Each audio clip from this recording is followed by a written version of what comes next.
એશિયાના સૌથી જૂના અખબાર મુંબઈ સમાચારના ડિજિટલ પ્લેટફોર્મ પર આપનું સ્વાગત છે અને હું છું જીગર પંડ્યા।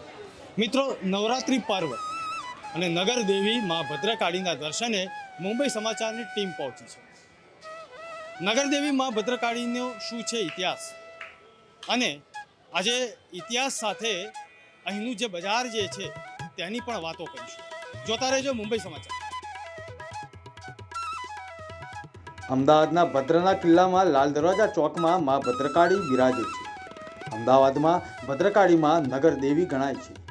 નવરાત્રિમાં શ્રદ્ધાળુઓ માના દર્શને પહોંચે છે, ત્યારે ભદ્ર વિસ્તારમાં ભક્તિ, શક્તિ અને આસ્થાનો ત્રિવેણી સંગમ રચાય છે। મિત્રો, આજે નગર દેવીના દર્શને જ્યારે મુંબઈ સમાચારની ટીમ પહોંચી હોય ત્યારે અહીં જે ભક્તો આવી રહ્યા છે તે શું કહી રહ્યા છે તે પણ આજે જાણવાનો પ્રયત્ન કરીશું, કારણ કે મા ભદ્રકાળી નગરની દેવી છે, અમદાવાદની દેવી છે અને જગત જનની છે।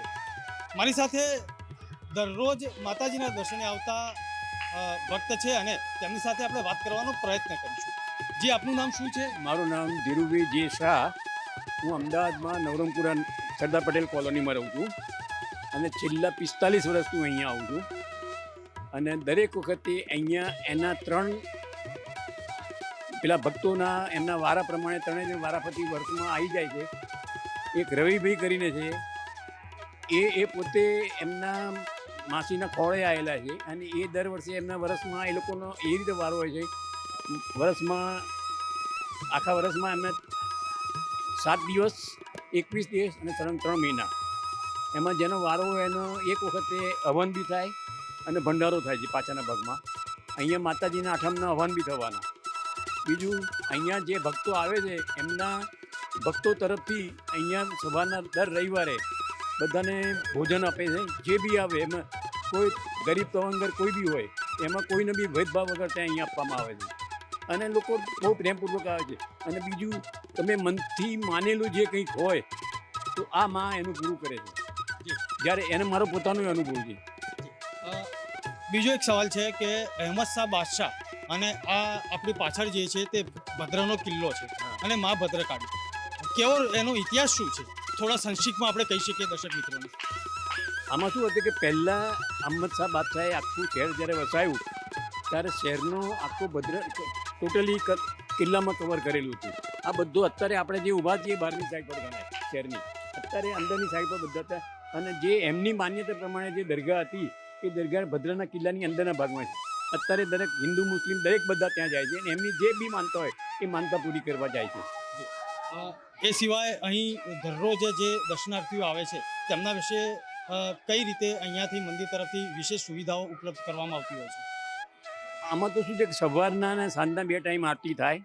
આરતીના સમયે જેટલી બી પબ્લિક હોય એમને પ્રસાદ વહેંચવામાં આવે છે મંદિર તરફથી જે બી હોય તે। બાકી તો સવારે જે બી પબ્લિક આવે બધા લાઇનસર ઊભા રહેતા હોય અને લાઇનસર એ લોકો પૂરી વ્યવસ્થા સાથે।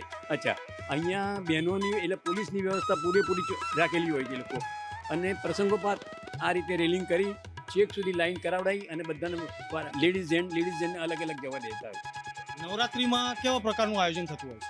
નવરાત્રિમાં અહીંયા માતાજીના ચોકમાં સળંગ અહીંયા સ્ટેજ બાંધી આ બધા જે ગલ્લાવાળા છે એ બધાને ખસેડી અને ગરબાનો પ્રોગ્રામ રાખતા હોય રોજ રાતે।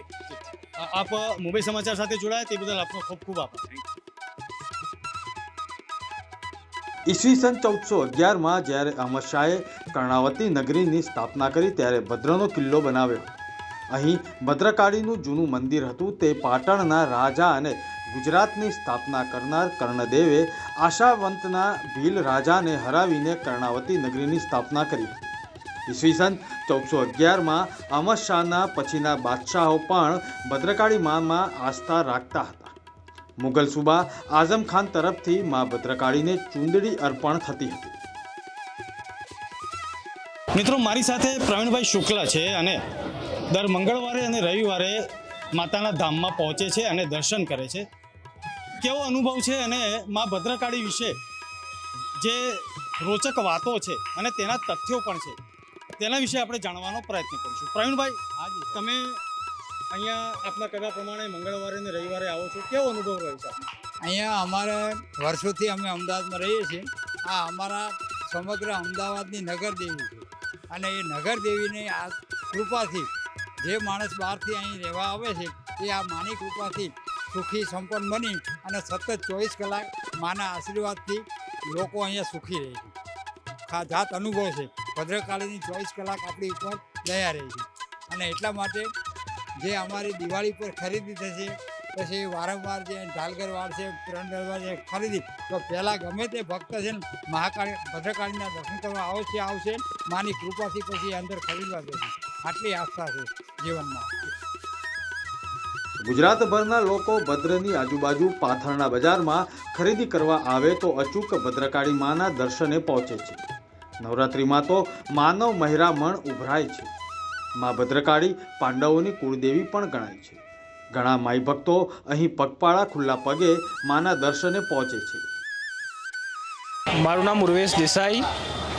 હું ભદ્રકાળી માતાજીના દર્શન કરવા અવારનવાર ઘણી વખત આવતો હોઉં છું અને આ નવરાત્રિમાં પણ અમે માતાજીની ખૂબ જ ધામધૂમપૂર્વક ઉજવણી કરતા હોઈએ છીએ અને માતાજીનો દર્શનનો લાવો નવરાત્રિમાં પણ લેતા હોઈએ છીએ. માને રોજ નવી ચૂંદડી ઓઢાડવામાં આવે છે. ભદ્રકાળી માં આદ્ય શક્તિનું પ્રતીક છે. નવરાત્રિ દરમિયાન માનું અનુષ્ઠાન ભક્તો કરે છે.